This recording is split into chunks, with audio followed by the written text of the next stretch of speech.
For 8 long shuddering years, a single man held an entire nation in a death grip. Uganda, 1971 to 1979, its heartbeat muffled beneath the boots of one of history's most unpredictable tyrants. Everybody in Uganda, members of the armed forces, police, and the public, they are responsible for my security. He called himself many names: the conqueror of the British Empire, the last king of Scotland, the savior of Africa. But the world came to know him by a darker name: the Butcher of Uganda. People were scared of him, and also he was scared of the people. He was a boxer turned soldier, a man who danced between charm and cruelty, a figure as bizarre as he was brutal. But just how did a soldier with little schooling rise to wield such monstrous power? And what dark alliances, either at home and abroad, allowed the nightmare to endure for 8 merciless years? This is the story of Idi Amin, his rise, his madness, and the trail of fear he carved across a nation. The world remembers him as the Butcher of Uganda. To understand the rise of Idi Amin, the man history will scar with the name the Butcher of Uganda, one must first walk back to the red dust of Kakwa land in the far-flung northwest of the country. It is here, beneath the wide and restless skies near Koboko, that Amin is believed to have drawn his first breath. It was around 1925. The records are hazy, like a mist that refuses to lift. But the boy who will one day dominate headlines began life in the quiet obscurity. His father, just a farmer, and his mother was a traditional herbalist. Both the father and mother were unaware that their child's shadow would one day stretch across continents. Schooling barely held him. He touched the classroom only lightly, living before books could tame him. Yet, in the absence of letters, his body became the script. Broad shoulders, fists like coil hammers, Kambala will come to know those fists well. In the ring, he was a storm, the heavyweight champion of Uganda, year upon defiant year. 9 straight seasons when no one could outpunch his raw, relentless power. But the ring was only a prelude. The drums of empire were still echoing, and the British colonial army sought men of strength and fearlessness. Amin stepped forward, a giant in khaki. He learned the soldier's trade swiftly: revol's kick, the code of discipline, the dark art of command. From the king's African rifles, Amin rose, stripes and medals gathering on his chest like the trophies of his old boxing days. His courage and his cunning caught the eye of young politician. His name, Milton Obote. Obote saw in Amin the perfect enforcer, muscle wrapped in loyalty, a man to lean on when politics turned rough. Together, they marched through the turbulence of a nation shaking off colonial chains. Amin became not merely a soldier but Obote's confidant, the iron fist behind the velvet promises of independence. And then Singapore. January 1971. Obote was abroad for a Commonwealth meeting, and Amin moved like a thunderclap. Tanks rumbled through Kampala streets. The radio crackled with his proclamation. He told the nation that this was not betrayal but a rescue, a promise of a better Uganda for Ugandans, a dawn of dignity and order. For a brief heady moment, the people cheered. The boxer turned soldier had stepped fully into the ring of power. The bell had sounded, and history will never be the same again. Idi Amin, the Butcher of Uganda, crowned himself in words as heavy as medals, titles tumbling from his tongue like trophies from a conquering emperor. His Excellency President for life, Field Marshal Alhaji Dr. Idi Amin Dada, VC, DSO, MC, Lord of all the beasts of the earth and fishes of the sea, and conqueror of the British Empire in Africa in general and Uganda in particular. These were a litany of self-worship, each syllable a trumpet blast of ego. Each word was a veil for the gathering storm. Members of the Uganda Army and Air Force decided to take over from the civilian role because of the last arrangement which were made by the Dr. Milton Obote to disarm the whole tribe of Uganda except his own tribe, Lango and Acholi. And also, that is the point which brought all this problem. And behind these grand proclamations, there lay a hunger darker than ambition. Amin Dada turned his gaze first on the roots of the man he had overthrown, the Acholi and the Lango. These were the tribes that had nourished Obote's power. They found themselves marked. Friends of Obote, allies, and even the faintest sympathizers were hunted down and butchered. Soldiers were dragged from their barracks, civilians from their homes.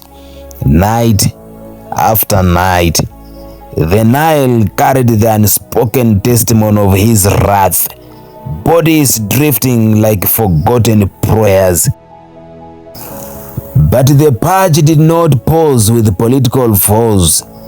Judges who weighed justice too honestly, journalists who linked inconvenient truths, teachers and scholars whose minds refused the leash, all became enemies of the state. Silence was demanded, and dissent was death. Kampala learned to whisper, and even whispers were dangerous. I have only come here for 5 minutes. I have come as a president of the Republic of Uganda, and also I am speaking as a great man who is the conqueror of the British Empire.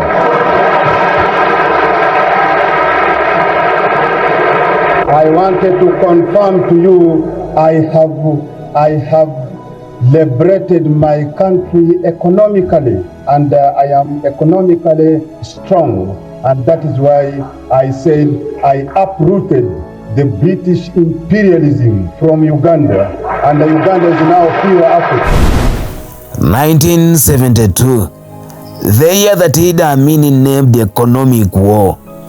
In a single thunderclap degree, he ordered the Asian community, Indians and Pakistanians whose families had built the nation's commerce, to pack and leave within 90 days. Shops shuttered overnight. Banks and businesses once alive with trade, they stood ghostly and abandoned. Their properties were handed to Amin's cronies, men who knew the rifle better than the larger. Factories rusted, farms withered, the economy staggered beneath the weight of a reckless seizure. And through it all, his grip only tightened. For 8 unrelenting years, Uganda lived beneath an iron fist and the shadow of fear. The man who once danced in the boxing ring now ruled as executioner and king, his laughter as chilling as the silence that followed the gunfire. History will remember those years not for the grandeur of his titles, but for the terror that made every heartbeat a quiet act of survival. After 8 years of blood and bombast, Idi Amin Dada, Field Marshal, self-styled conqueror of empires, came to imagine himself invincible. But history has a way of humbling even the loudest drumbeats. Across the southern border lay Tanzania. This is where President Julius Kambarage Nyerere watched Uganda's turmoil with a mixture of sorrow and fury. Nyerere had once offered asylum to Milton Obote, the man Amin had toppled. Their bond was not of convenience alone. It was a brotherhood of shared struggle for African independence. Amin, forever suspicious, saw in that refuge a threat, a gathering storm he thought best to strike before it broke. And so in the late 1978, Amin's paranoia turned to reckless ambition. Ugandan troops crossed the river Kagera, the lush finger of Tanzania soil that kissed Lake Victoria. Villages burned. Women and children were butchered without mercy. Homes were stripped bare as soldiers looted that they could carry. Even the silence of the night seemed violated by their violence. Amin dropped into his titles, proclaimed the land his own, as though borders were lines he could simply erase. And elsewhere, the Libya's mercurial strongman Muammar Gaddafi sent weapons and troops, imagining himself the patron of a Pan-African giant. With the Libyan support, Idi Amin believed he had found the muscle to frighten his neighbors into submission. But this invasion was not a triumph. It was a miscalculation so vast it would unseat him. Nyerere, calm as a patient hunter, responded with the precision of a master strategist. Nyerere summoned Tanzanian People's Defense Force, and from the refugee camps he drew Ugandan exiles and soldiers disillusioned with Amin's terror. Enemies of yesterday become allies of necessity. Their common purpose, to end the nightmare once and for all. The counter-offensive moved like a gathering tide. Town after town fell. The Tanzanian-Ugandan alliance advancing with quiet, unstoppable resolve. By April 1979, Kampala itself lay exposed. Amin, once the lion of East Africa, fled his own den, first to Libya, then to Saudi Arabia, while Milton Obote returned in the slipstream of victories. He reclaimed a nation that had suffered 8 long years of iron and fear. And elsewhere, and so the curtain fell, mercurial strongman Muammar Gaddafi sent weapons and troops, imagining himself the patron of a Pan-African giant. The Butcher of Uganda never faced the Idi Amin believed he had found the muscle to frighten his neighbors into submission. Down.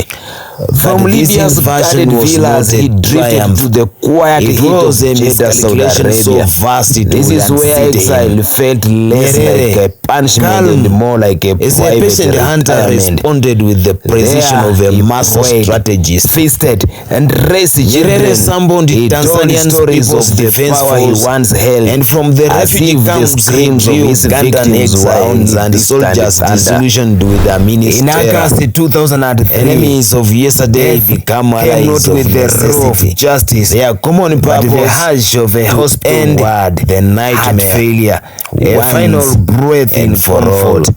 The counter-offensive moved like a gathering tide. Reclaimed its lost lives after town and fell. So the world is left with the real of his legacy, advancing a man who swaggered like a king, yet bled a nation dry.